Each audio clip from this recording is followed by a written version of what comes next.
Яңалыклар вакыты үз эшен башлап җибәрде. Студияда Алсу Нуриева, исәнмесез? Здравствуйте, дорогие альметьевцы, уважаемые гости, жители района. Район башлыгы туры эфирында актуаль мәсьәләләр күтәрә.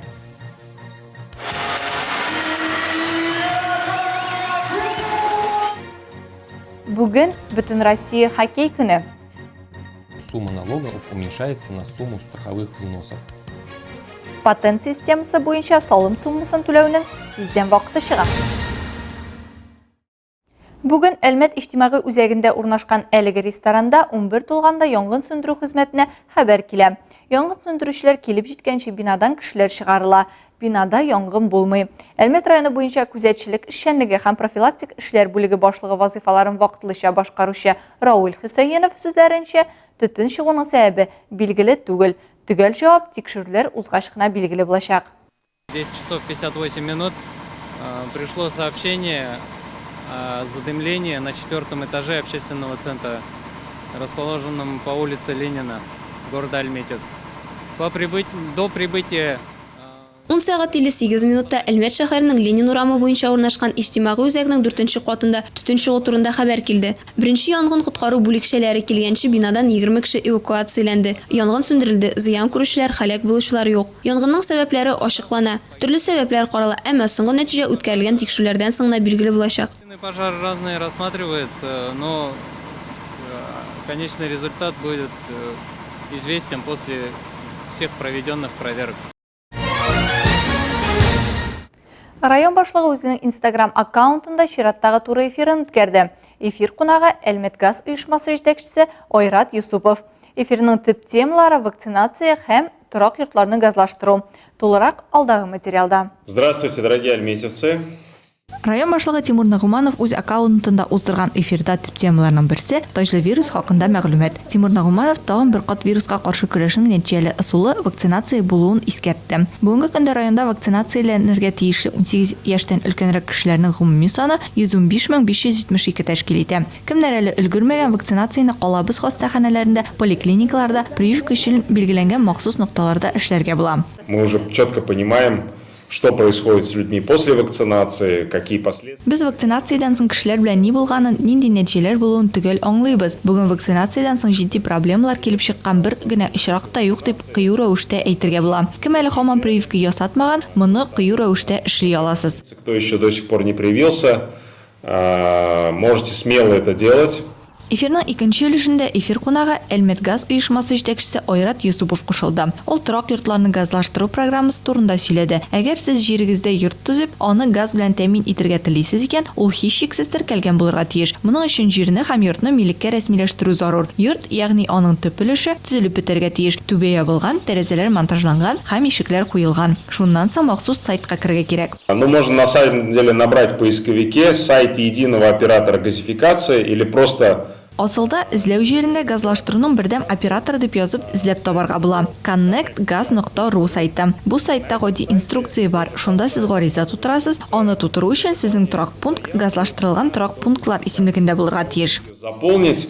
Ваш населенный пункт должен быть в перечне газифицированных населенных пунктов.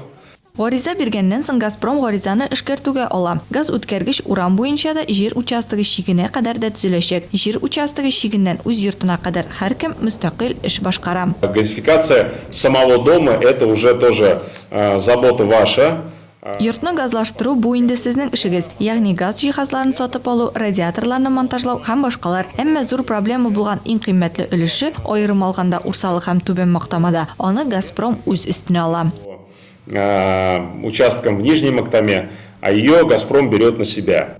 Бүгенге мәгълүматларга караганда 2,5 мең йорт хуҗалыгыннан 500-дән артык гариза бирелгән. Бу әлегә 5тән бире. Район башлыгы, әгәр сезнең йорт хуҗалыгыгыз газлаштырылмаган булса, гариза бирергә чакырды.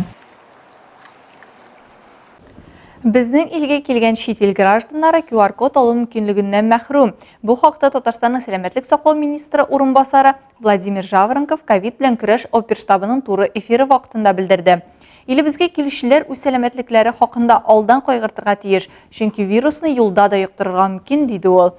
Таҗлы вируска бәйле вәзгыять соңгы тәүлектә ничек үзгәргән? Бу хакта Олия Бәйрәмалова белеште.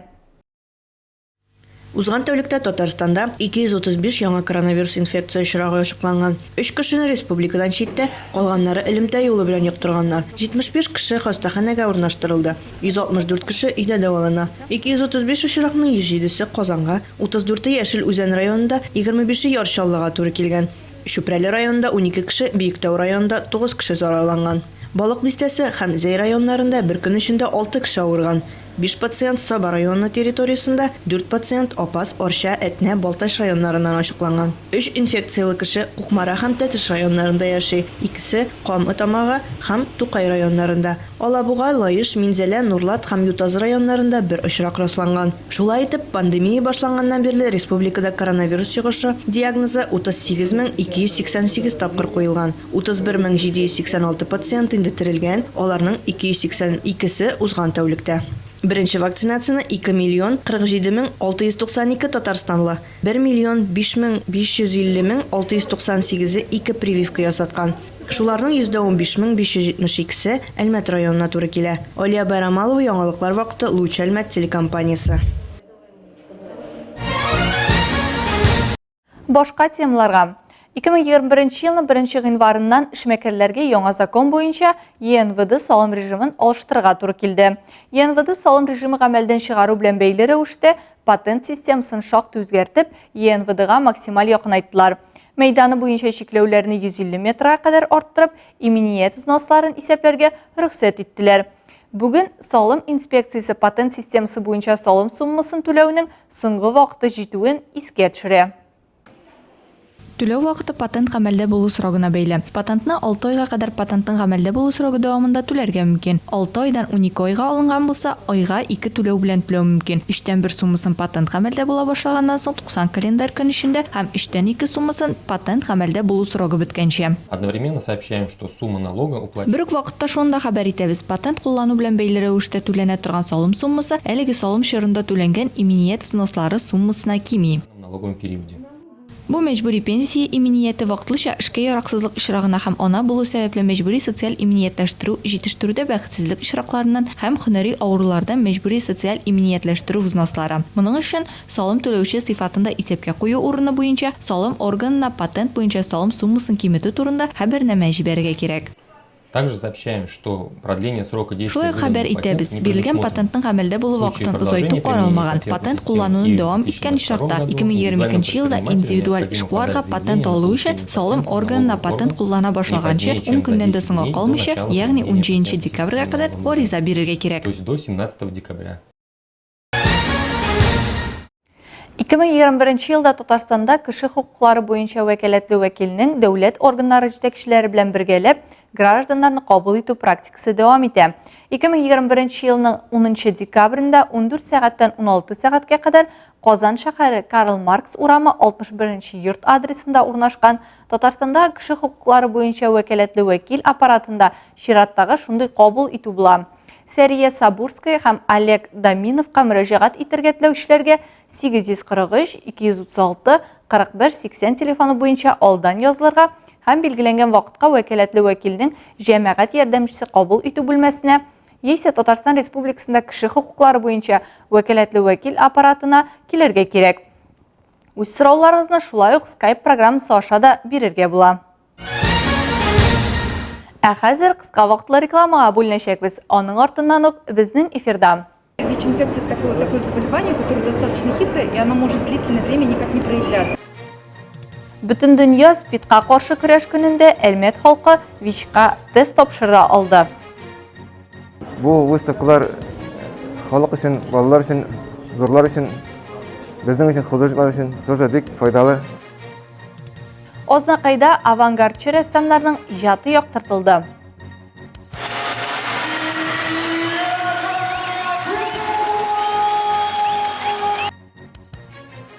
Бүген Бүтән Россия хоккей көне. Реклама тиз узачак. Безнең белән калыгыз. Бүтән дөнья СПИДка каршы көрәш көне 1 тапкыр 1988 елның 1 декабрендә социаль түземлеккә һәм ВИЧ СПИД буенча мәгълүмат алмашуны киңәйтүгә чакыру яңгыраганнан соң билгеләп үтелә.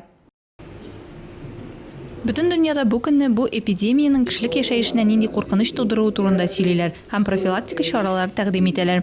Илнең барлык шәһәрләрендә ноябрь азагыннан 1 декабрьгә кадәр югары уку йортлары студентлары белән профилактик әңгәмәләр үткәрелде. Ә бүген Әлмәт бөтен Россия студентлар форумына кушылды. Ул онлайн сәгать 12дә Мәскәүдә узды.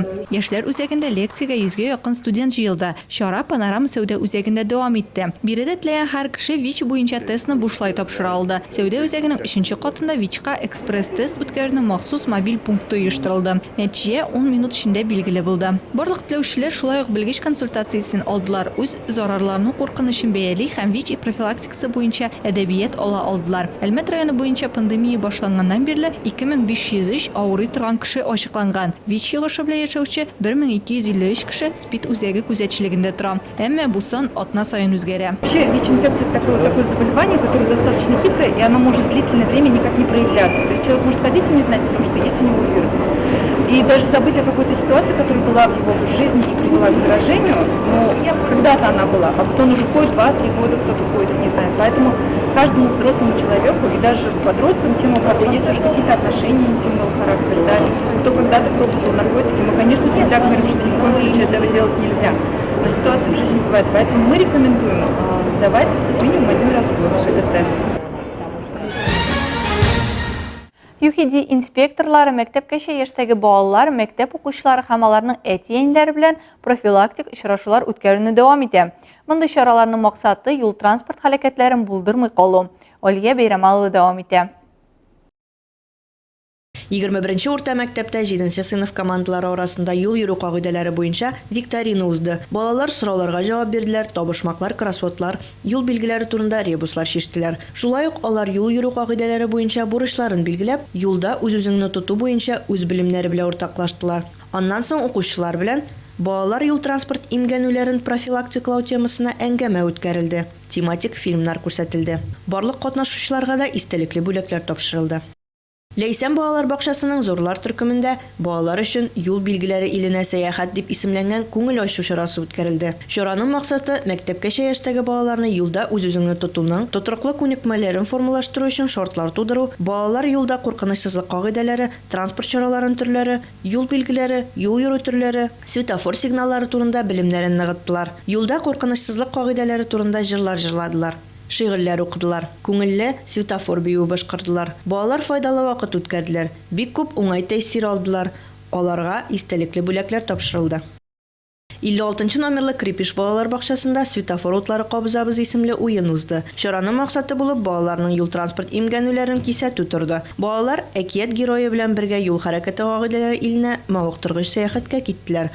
Анда уеннар, конкурслар һәм викториналарда катнаша алдылар. Күтәренке кәеф белән бергә юлда үз-үзеңне тоту өлкәсендә белемнәрне ныгыттылар. Чара ахырында инспекторлар балаларга истәлекле бүләкләр тапшырды һәм аларның барсына да юл хәрәкәтендә тәртипле катнашучылар булырга һәм юл транспорт һәлакәтләренә беркайчан да эләкмәскә теләделәр.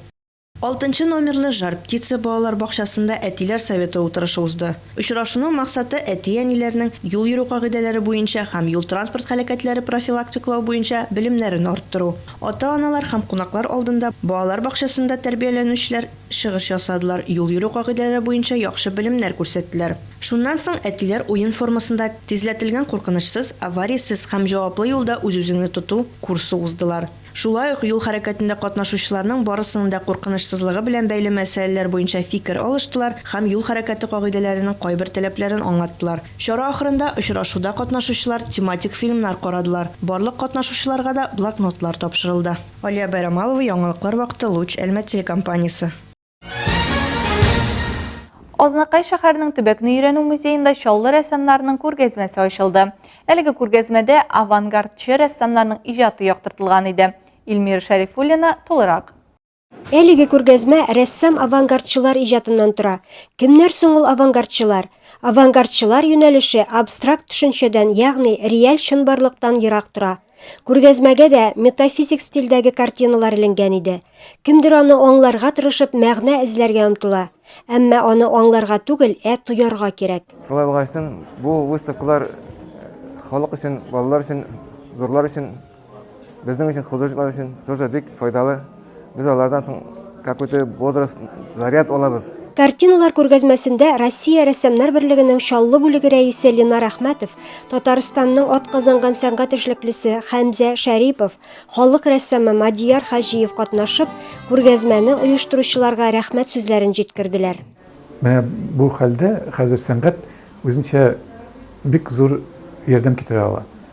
Шуңа да менә татар җирләренә, татар авылларына, татар яшәгән җирләрдә күбрәк сәнгать күргәзмәләре сезнең кебек азнакайлар кебек шулай ачсак, шулай күбрәк йөрсәк, нинди файда булыр иде. Бу бит рухи азык халык өчен.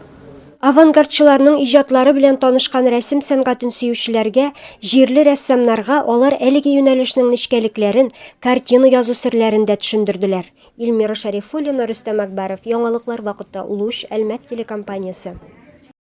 Әлмәт картиналар галереясы кышкы фантазия дип исемләнгән музыкаль кичә карарга чакыра. Картиналар галереясында үткәрелгән кышкы кичәдә сезне бәйрәм атмосферасы, якынлашып килүче яңа ел тылсымы көтәчәк.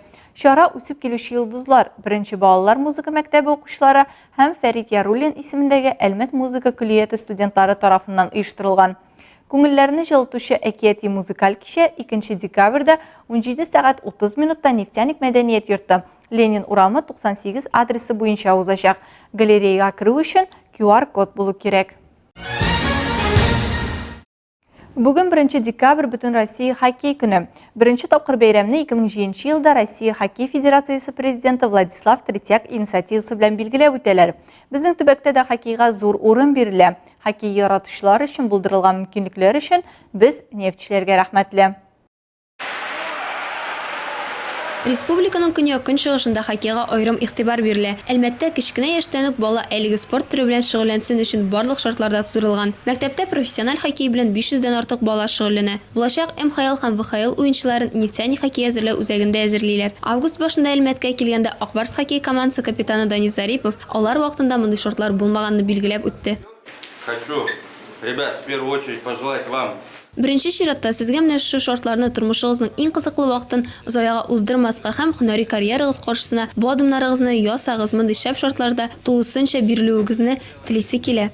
Навстречу профессиональной карьере, то отдавайте себя по полной, тем более в таких вот шикарных условиях. Үсеп килүче яшь хоккейчылар үз көчләрен Спутник яшьләр командасында, аннары көньяк-көнчыгышның төп командасы булган Нефтяникта сынап карау мөмкинлегенә ия. Акбарс хоккей командасы уенчысы, Россия хоккейчысы, һөҗүмче Артем Лукаянов Әлмәттә тәрбияләнгән хоккейчы. Ул 2007 елда һөнәри карьерасын калабызның Нефтяника составында башлый. Моңа кадәр фарм клубы өчен чыгыш ясый. 2011 елның 20 ноябрендә лиганың иң яхшы снайперы рангында булганда Казанның Акбарс командасы составына чакырыла. 2012 елның 5 мартында Гагарин кубогына Салават Юлаевка каршы очрашуда Лукаянов КХЛда беренче алкасын кертә һәм үз командасына җиңү китерә. Всегда, когда возвращаюсь в свой родной город, и только положительные эмоции. Туган шәһәремә кайтканда һәр вакыт уңай хисләр генә. Хоккейчы, спортчы юлын миңа бу шәһәр, бу мәктәп биргән беләм. Шуңа күрә иң җылы, иң уңай истәлекләр. Поэтому самые теплые, самые лучшие воспоминания.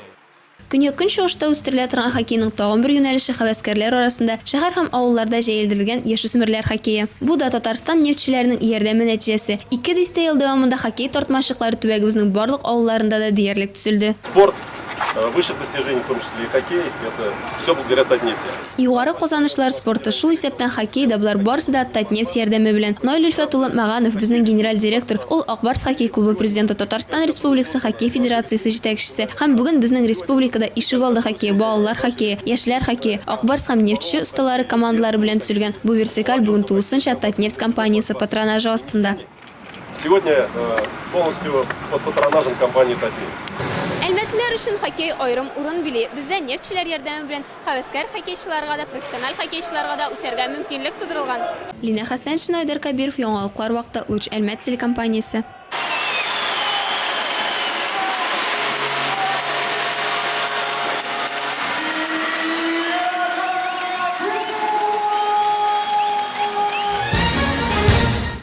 Бу сезгә җиткерәсе соңгы мәгълүматыбыз иде. Мин Алсу Нуриева һәм монтаж операторы Олия Бәйрәмалова сезнең белән сау булашабыз. Киләсе очрашларга кадәр